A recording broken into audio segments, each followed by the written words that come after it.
Good afternoon. You know, there are moments in this life, and I mean this literally, when the pure, unadulterated evil is unleashed on this world.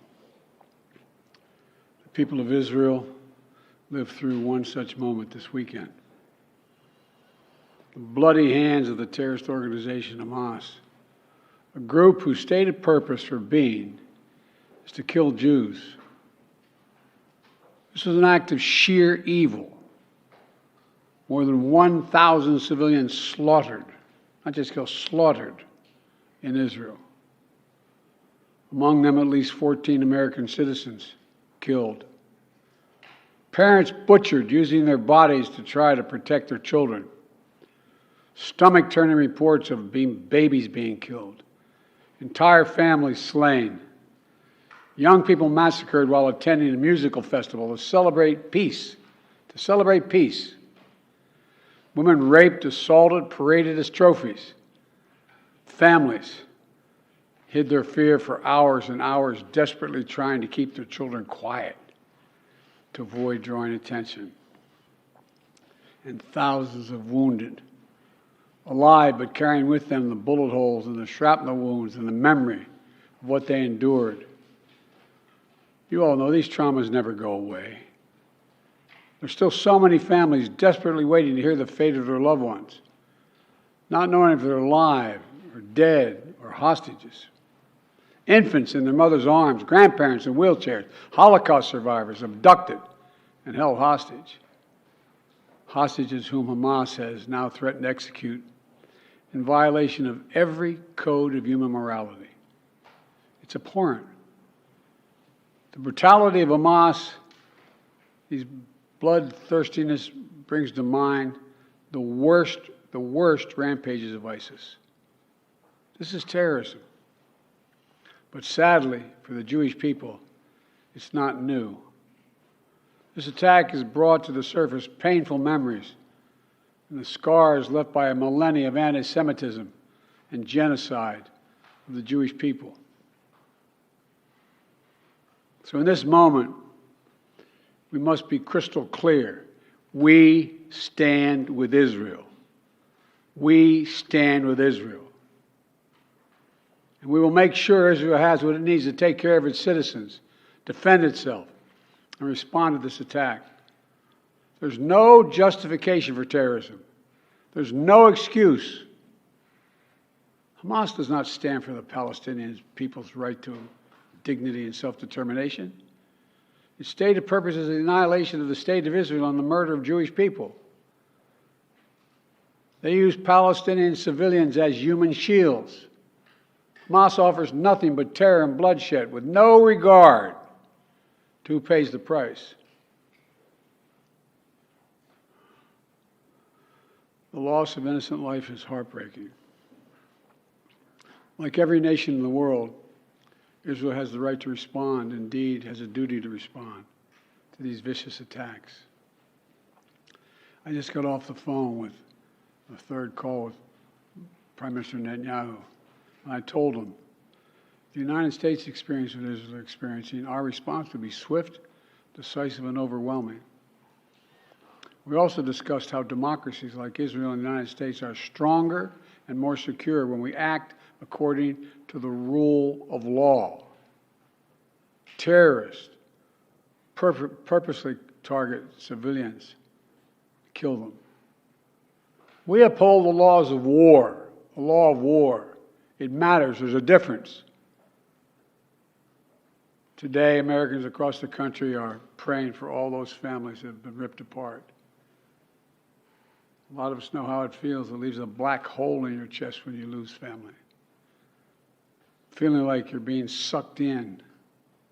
The anger, the pain, the sense of hopelessness.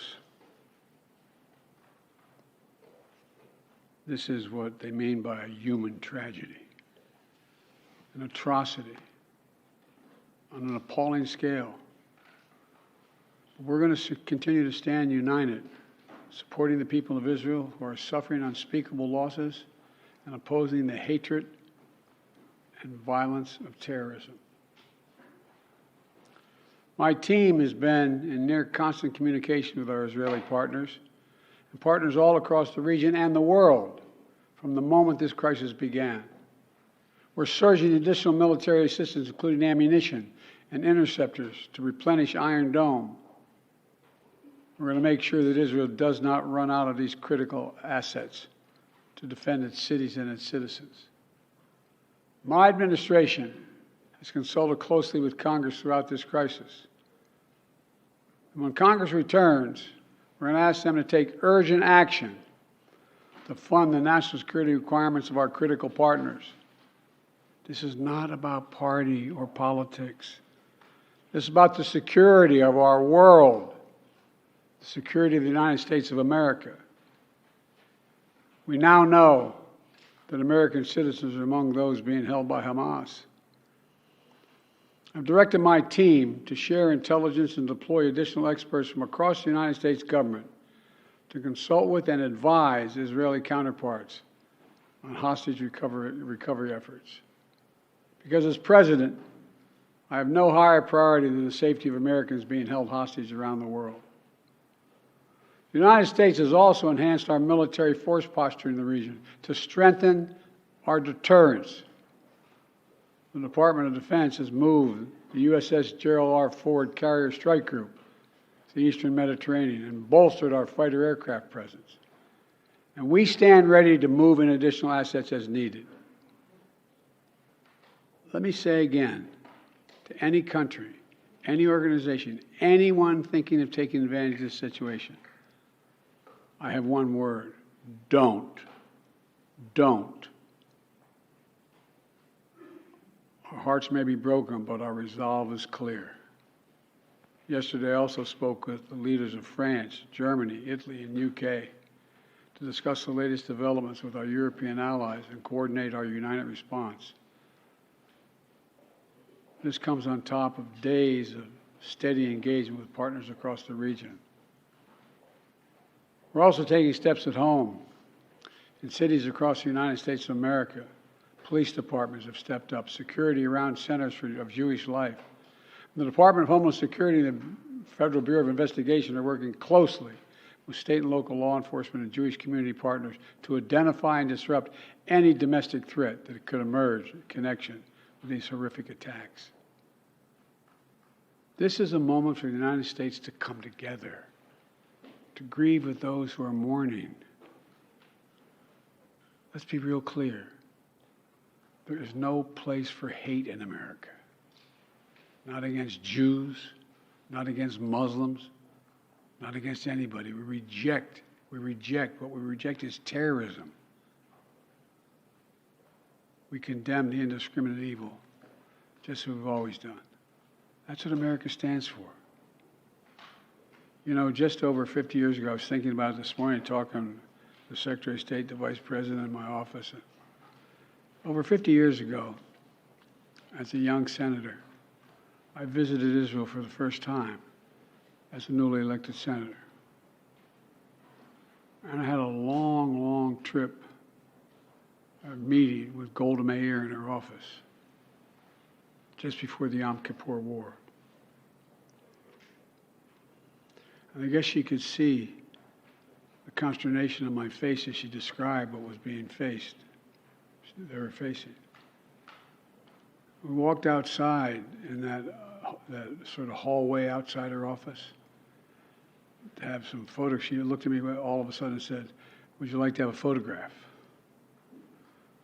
And so I got up and followed her out.